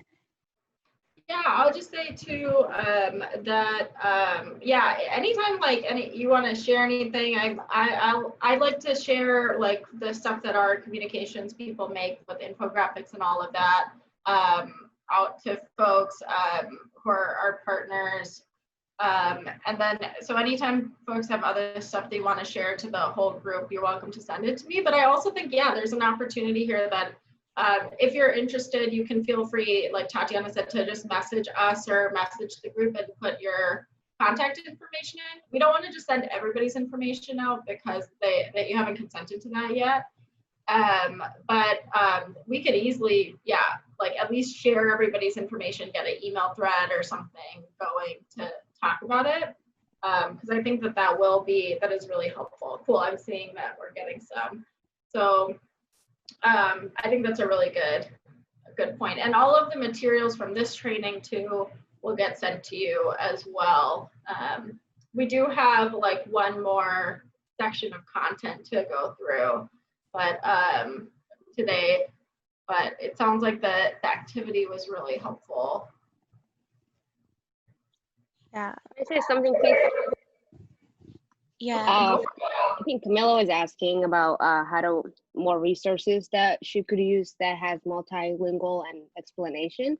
And I think another great resource that I've been using thus far has been the State of Secretary website, where you can find a lot of great voting registration to keep you updated. And I have one of the community outreach person down there, if she would like to connect with them, who could give her more inside information if you'd like that. So Camilla, I just dropped my email. You can always reach out to me down there, and it's an amazing website because that's where everything's coming from. And I do a lot of voting registration forms, so you guys are getting all my papers when I drop off and you guys are filling out. But as we engage in these community, there's times it gets difficult on explaining certain things, and they have at least 11 languages of fact checks on how to explain to our community. Thank you, Hodo. No, that's like really like great for us to know, and that's like something we can be thinking about as like we're trying to like think of like this conversation of like year-round like civic engagement. So thank you. I think at this point we're just gonna if there aren't any other comments or questions, we're gonna move on and finish like the rest of like the government section, and then we can take a break, and then we'll move on to our final module.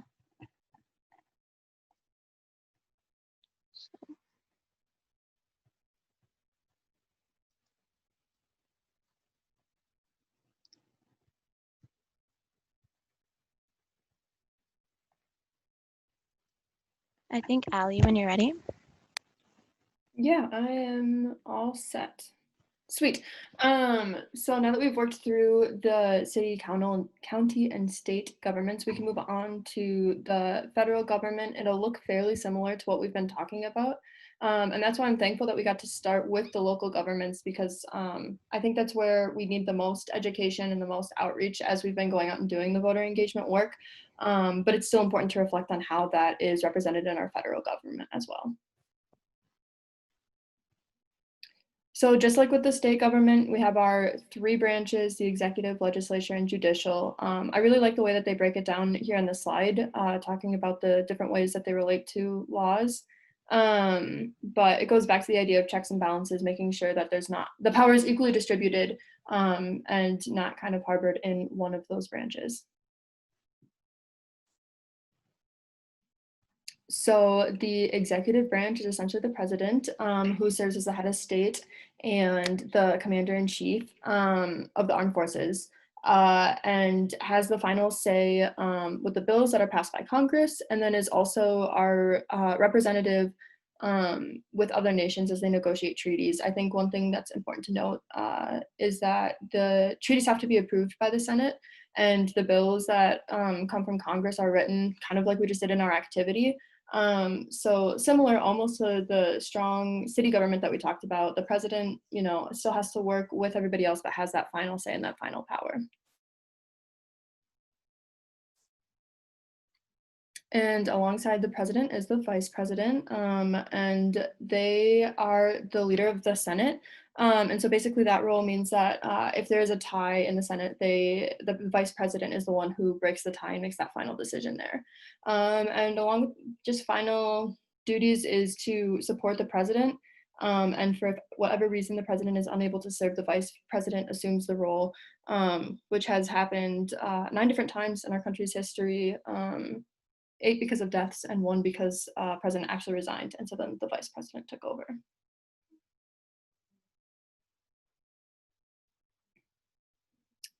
And finally, the president has the power to nominate secretaries for these different departments. Yeah,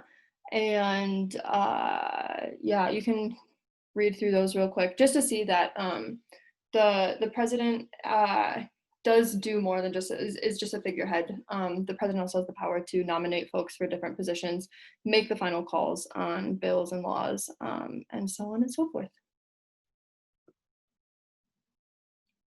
The legislative branch, also known as Congress, has the House of Representatives and the Senate. So the House of Representatives is population-based. So final plug for the census, y'all, make sure everybody gets it out. We have through September to make sure that everybody fills out the census. The census helps us identify the population in the United States, which then helps us identify how many representatives each state gets.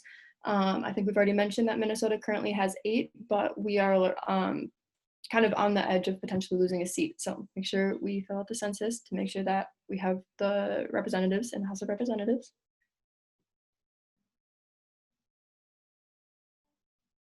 And then the House of Representatives is the lower chamber of Congress. They draft and discuss and pass bills. Any funds or revenue raising bills must have to start in the House before going on to the Senate. And so that's essentially, they do just like what we just did in our activities for the making a bill. That's what they're there to do. And the Senate is incredibly similar, except for instead of it being population based, it's every state gets 2 senators regardless of population. And this is the upper chamber of Congress, and it is the one who confirms the president's nominations for the different cabinets and Supreme Court judges, and confirms the treaties that are negotiated, and then they also draft, discuss, and pass bills. And it's the legislative branch that the vice president oversees, because it's 100. So if it were ever to come to a 50-50 vote, that's when the vice president would step in. And this is a very similar graphic to what we saw in the state level. The only difference here is that it is the president who has the final say.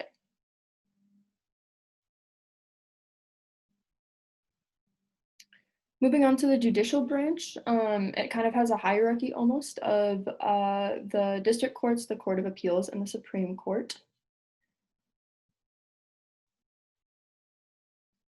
So the country is organized into 94 different district courts. And so this is where most federal court cases begin. And so there's a federal case, it goes to the district court, and then if for whatever reason that decision is overturned or questioned, then it goes on up to the Court of Appeals, which is when the district courts are organized into 12 different circles, or 12 different circuits. And then if that case needs to be decided further, that's when it would potentially make it all the way up to the Supreme Court. So it goes first to the district, then to the Court of Appeals, and then on all the way up to the Supreme Court. And the Supreme Court is the highest court that we have in the United States. The decisions are final. There's no one else to go to. And those decisions could be overturned by the court itself, but it's, yeah, the last stop. And the job of the Supreme Court is essentially to interpret the Constitution in regards to the cases that they get. So they take the Constitution and they use that as their framework for deciding their cases. And justices on the Supreme Court are nominated by the president. So like with public office, I think it's our main goal, like with this section, is to understand like what are the steps that someone can take if they're interested in public office, and then just kind of like understanding process like candidates take and make it a little bit more accessible for regular citizens to understand. So first, I'm going to begin with candidate filing. I think I'm going to start off with things that are a little bit more on the technical side that I'm going to go into like actually like running a campaign. So when we're looking at candidate filing, depending on what level of position it is, you can do you're filing at different offices, and they're all linked here. So like for federal office, is that at the office of the Secretary of State. In the state office, you can also do that at the office of the Secretary of State or the county auditor. And for county offices, that's Hennepin County election, so our office does that. And then for city offices, it would be the city clerk. And then for school district offices, it would be the school district clerk office. And these are the 2021 filing dates timeline, because I think someone previously like mentioned in like module 1, what kind of like are the dates for people declaring their candidacy. So these are just dates for 2021. So they're thinking ahead for like next year. Since for the 2020 elections, the filing period has already passed. And like mentioned in module 1, the 2021 election is going to be on local. It's going to be a local election, so it's only going to be like local offices. So you see like city offices or like school district. Another thing to keep in mind for filing is there's going to be associated costs to pay for the filing fee. As you can see for the president and the vice president, there isn't a fee, but when you're looking at things like attorney general, state auditor, secretary of state, there is a $300 filing fee. And then again, going on to like a school board member, it could be $2, but depending on like the candidates and cities of the first class, second or third or fourth class. So just basically based off of the city's population, there'll be like a different filing fee for those cities. And then also like when you're wanting to like be a candidate for like public office, there's also going to be like a series of like required forms.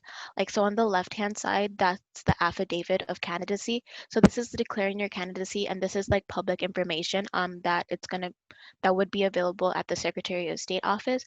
Just to like your information and your intent to like candidacy, and then just kind of affirming that you met all the requirements and eligibility for whatever position that you are running for. And we'll send you the eligibility for the different elected positions in the follow-up email. Another technical aspect of like running for public office that folks should think about is campaign finance. So first off would be like registration.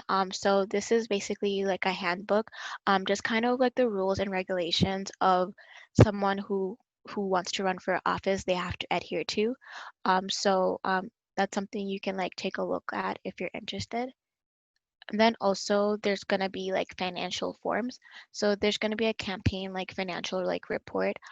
So as you see, it's like just to keep track of like the record of like the amount of money you received, what type was it? Was it cash? Was it like debit? Was it check? And then also when you're looking like what was the money used for and things like that, because that's something you have to like keep track of. And then like when you like end your campaign, you have to like report these things as well. And with that process, something to keep in mind if you're thinking about running for public office would be the campaign postmortem. So it's just to make sure that you terminate your campaign like post-elections. So after the election cycle is over, or if you may decide that you want to drop out of the race. I think it just keeps things like a little bit easier, like in the elections like office, if folks like do it that way. Yeah. And the next part that we have is running a campaign. So this is kind of like talking about like more of like an overview of what someone who's interested in running for public office, like the steps that they might take. And since like this is like an overview, I think like our whole goal with this was to kind of give like a nonpartisan view of like what running for public office would look like. So first off, it's research. So knowing your demographic of voters like in your community, like let's say if you're running for like city for like mayor, like it's good to know like what the residents in the city, like what they kind of like care about, and like like people from like different demographics, there's going to be issues that they're going to care about more than others. And then also like another thing about it is like more on a statistical point is like how many votes do you need to win? So just like thinking about like, is this actually like feasible or possible for someone if depending on the race, if their chances of actually being elected. And then also when you're looking at how many votes you need to win, how many eligible voters are there as well. Because like for various reasons, as we talked earlier, not everybody is like eligible like to vote, whether it be for like personal reasons if they're filing a felony sentence, or it's like if they're not eligible since they may not be a citizen. And then it's important to know like what do you know about other candidates, because at the end of the day it's like important to know like why you like what are the issues that you care about, and is someone else thinking about running up with those issues as well, and trying to see if you can differentiate yourself from other people.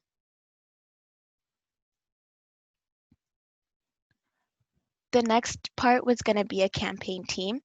So for the campaign team, these are like a few core folks that like we thought that would be important for when you're running a campaign team. Like obviously, if you're maybe learning for a larger office, like let's say you want to run for like a state senator, or let's say federal offices for like representative, you're probably going to have like a much larger team, but these are like some core individuals that campaign teams usually have. So first would be like a campaign manager.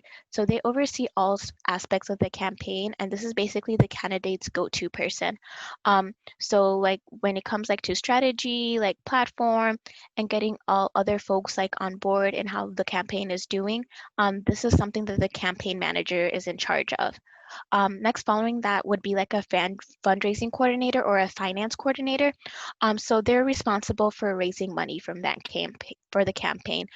So like if we're looking at donors or just getting like maybe you could get donations in and things like that. And the third one would be the volunteer coordinator.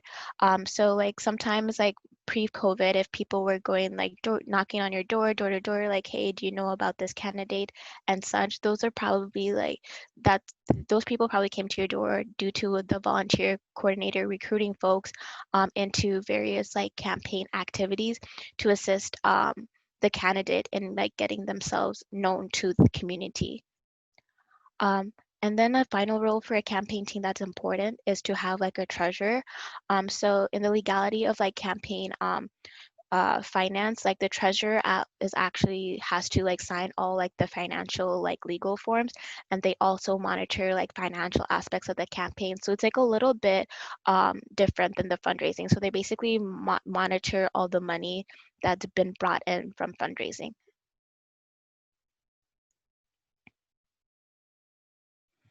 And now we're on to campaign materials. So I think when we're looking at candidates and maybe like we've received like seen the commercials or we watched the videos and we've received like maybe the little brochures like in the mail, there's usually like an overall campaign message or theme usually with these messagings that we receive. So that's like campaign like literature. Like when you think of like some like political campaigns, you think of like a specific thing that they're trying to do. So kind of going back to like when you did your research, why did you want to run for like public office? So like this is like the overall campaign message. So it's like something that folks associate with you running for office. And then once you have like your campaign message, it's like the designing of like marketing materials. So like usually some things that are popular would be like yard signs or like mailers. So it could probably like have like your face and like your name, and then on the back it could be some policy stances and maybe what office you're running for and a little bit more about yourself. And then also like brochures. So if you want to get that to like donors and volunteers, like why would they want to donate to your campaign or volunteer their time to your campaign as well. And I think after like we've gone through like all these steps, like you've done your research, you kind of have like a team together and you kind of like have like a campaign message and like a strategy with all those things. it would be like a moment to like announce your candidacy. So announcing like your candidacy, I think a lot of times it's probably like usually done in the geographical like location of where they're where the candidate is running, or something that's like very sentimental to them. So once you announce your candidacy, so that's probably a formal announcement that you're running for candidate, but you've already like done more of like the administrative stuff. So like let's say like you already like did your campaign filing and all things like that. So after you announce your candidacy, that's kind of like where you kind of go into like advertising. So like just going out, and maybe you might use text messages or like social media, and also pre-COVID like door-to-door canvassing. So just to like get like your message out there and into the community.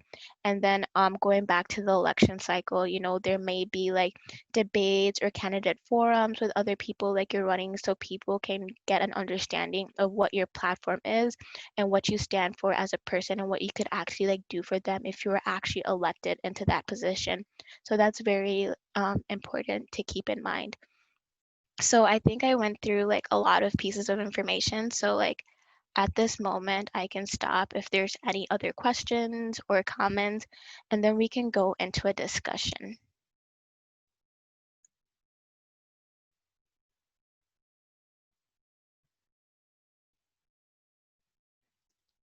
If not at this moment, I think we can go into a discussion. So we kind of want to have a discussion of like, how can we talk about candidates while doing nonpartisan work? So we know like the overall theme of like voter like registration, but then just like pushing it further, because I think it's like very important where when you're talking about people to like register to vote, but also being able to like give them like the tools to actually make an educated decision for themselves of like why a certain person should like get their vote, and have them vested in kind of like the civics process and voting. So we're gonna take 20 minutes for the discussion, and I'm gonna break out into discussion groups.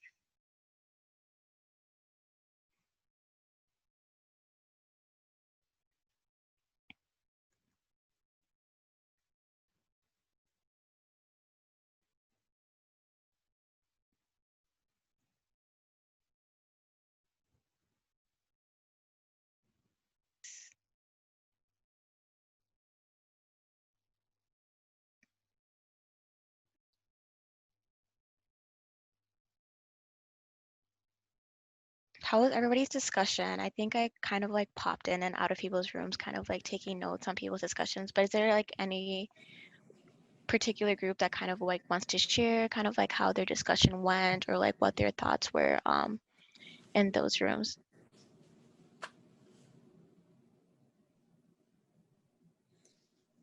Well, one of the things this is Deborah, and one of the things that Clayton and I talked about is the importance of,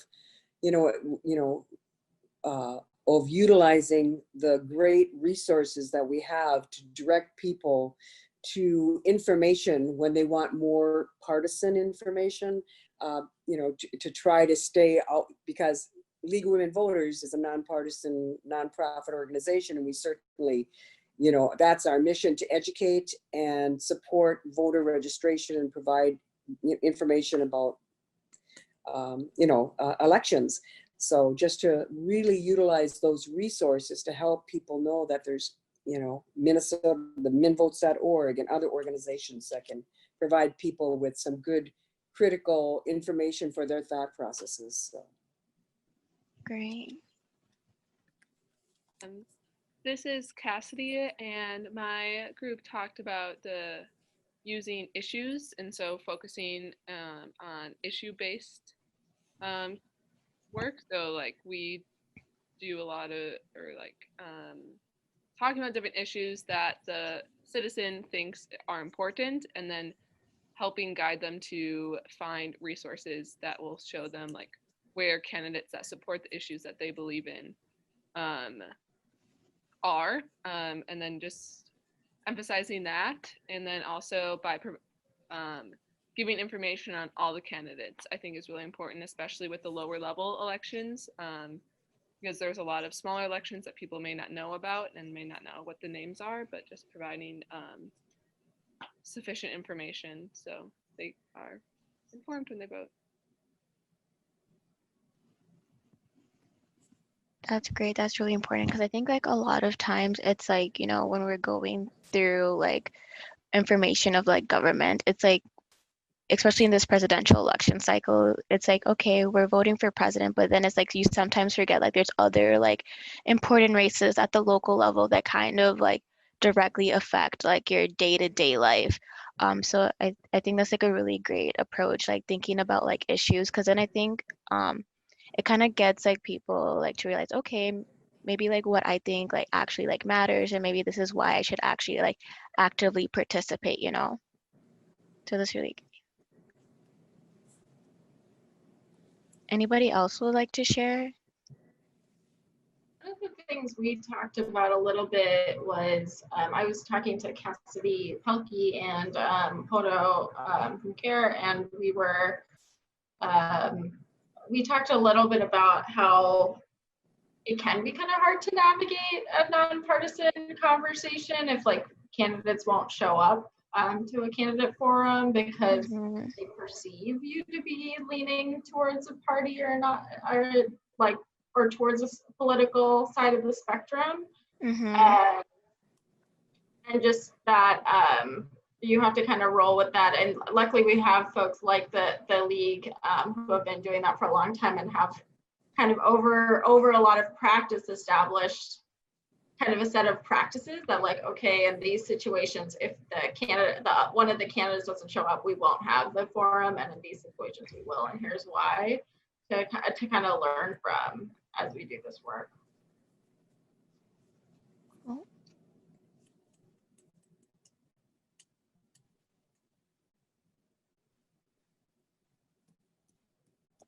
Anyone else interested in sharing? I think we had a similar conversation where we were talking about how it's great to start with issues and letting folks share their thoughts, but then even how so many issues have become politicized or even just like very quickly turned into these partisan issues that maybe shouldn't have. Like there are a lot of topics that you think you should just be able to talk about without it being a partisan issue, but then it's really quick or like careful, like depending on the language that you use, that you can get like really tight. So we were talking about how it can be really hard to like navigate that because you want to bring up the issues, and that is a really good way to engage folks, but then it's like you get caught like really monitoring yourself within that. Yeah, there was a lot of head nodding. Me too. Like we all agree with what you're saying. Yeah.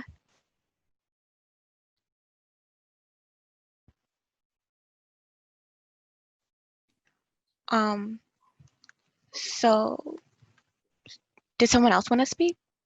Or oh yeah, okay, sure. Hi, I'm Micah. So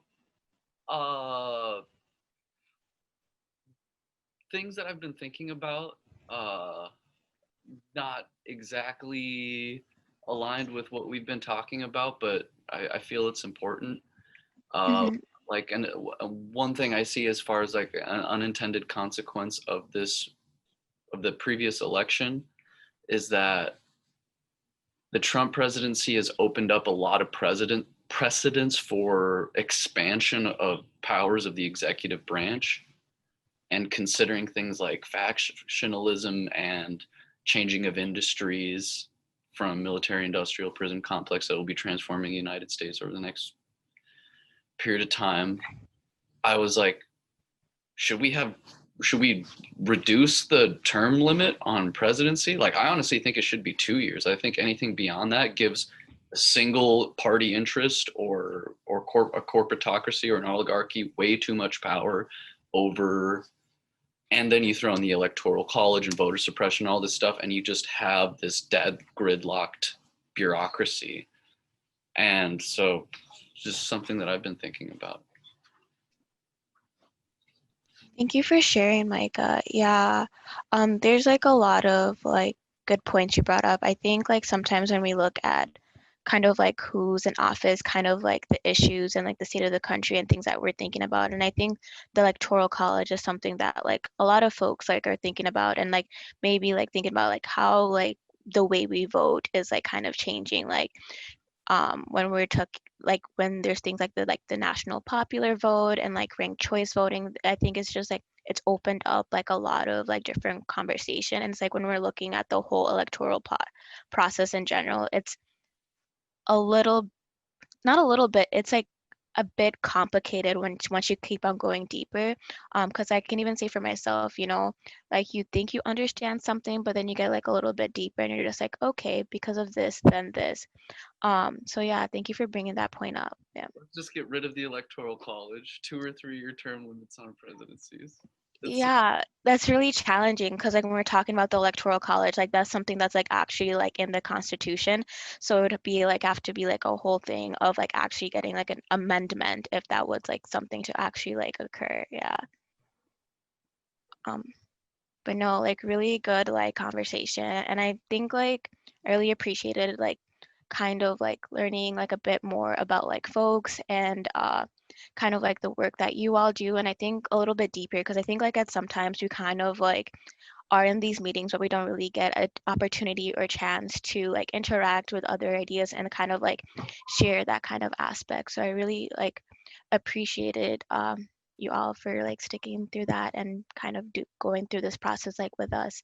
I think at this moment we're like reaching our end of our train the trainer today. So I think I just want to open up the floor for like any feedback, questions, overall general comments for the training, and maybe like we can talk about maybe things that you'd like to see like more of us as like we're thinking about having this year-round like civic engagement when we're thinking about this idea.